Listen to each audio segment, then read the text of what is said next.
A report released by the Hlanganisa Institute and the Joint Gender Fund highlights the vulnerable positions that women with disabilities are confronted with on a daily basis. And the question is, who are at a higher risk of being victims of gender-based violence in South Africa?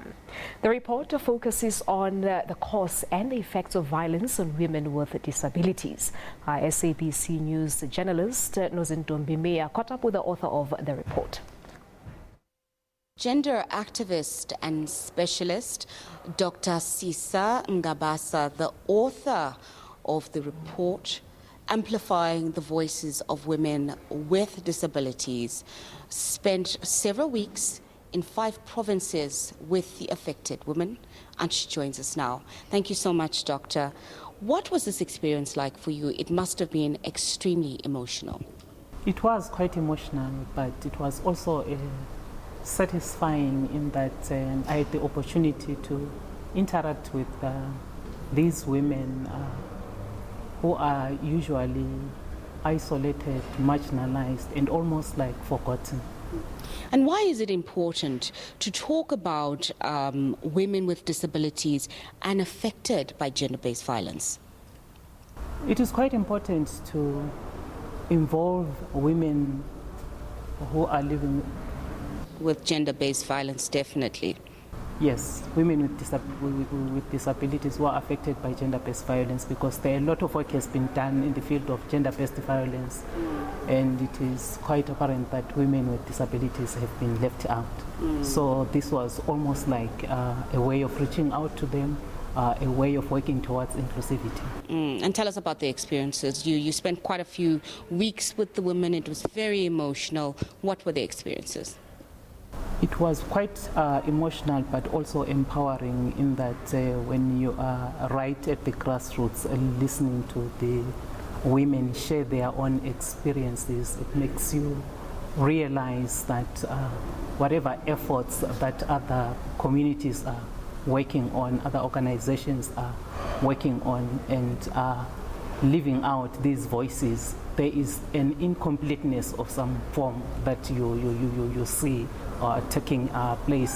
There are these huge gaps that are glaring, and you can see them for yourself. And I think that was quite a moment of awakening, and also a moment that almost makes you feel like something needs to be done. And I am privileged to be this person who is down here to get these voices and take them to another level. And what are some of these gaps? One of the things that came out strongly really was the women's experiences with the key service provision.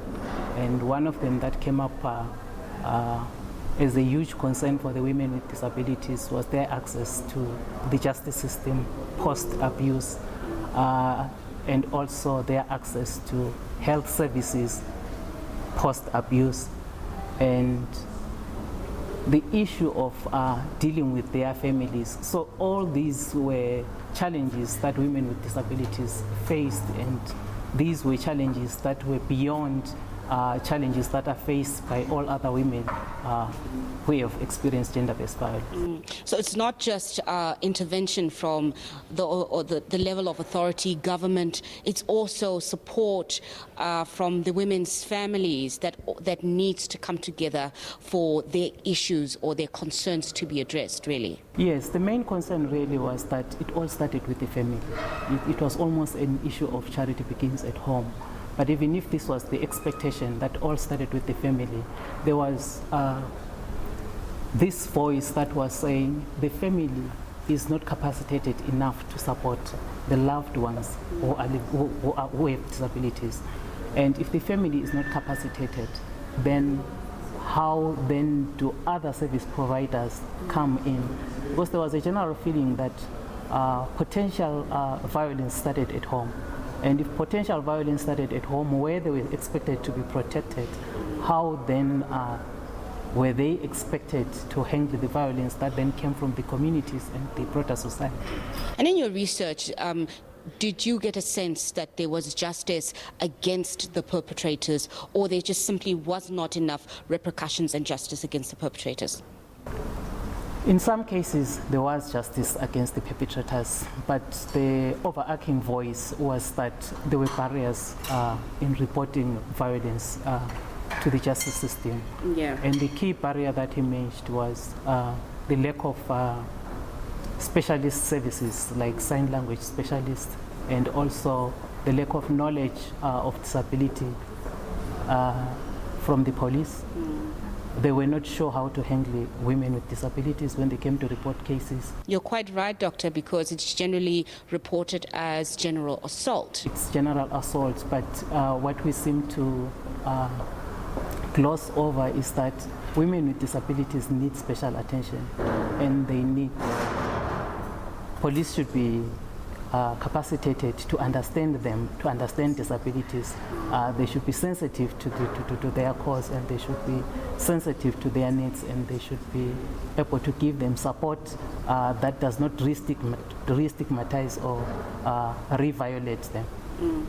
So going forward, Doctor, you know, your research really is going to be such a blueprint, such an invaluable blueprint, not just for the NGOs, but also for government to start putting together an action plan on the way forward to deal with measures that can be put in place to assist women who've become disabled as a result of the gender-based violence that they suffered.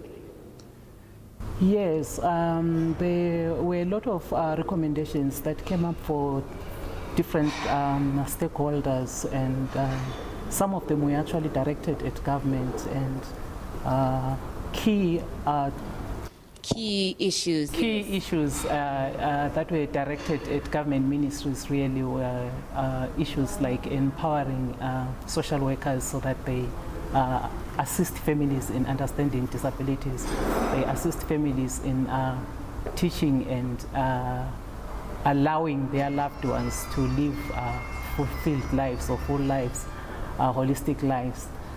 And without the support of government, it would be very difficult even for community-based organizations to reach out to women with disabilities. So the report really details different recommendations for different stakeholders.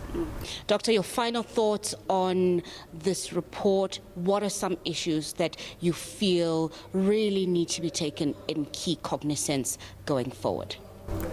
I think what is quite key, and that would make a huge change in the lives of women with disabilities, is capacitating those who provide support and services to them.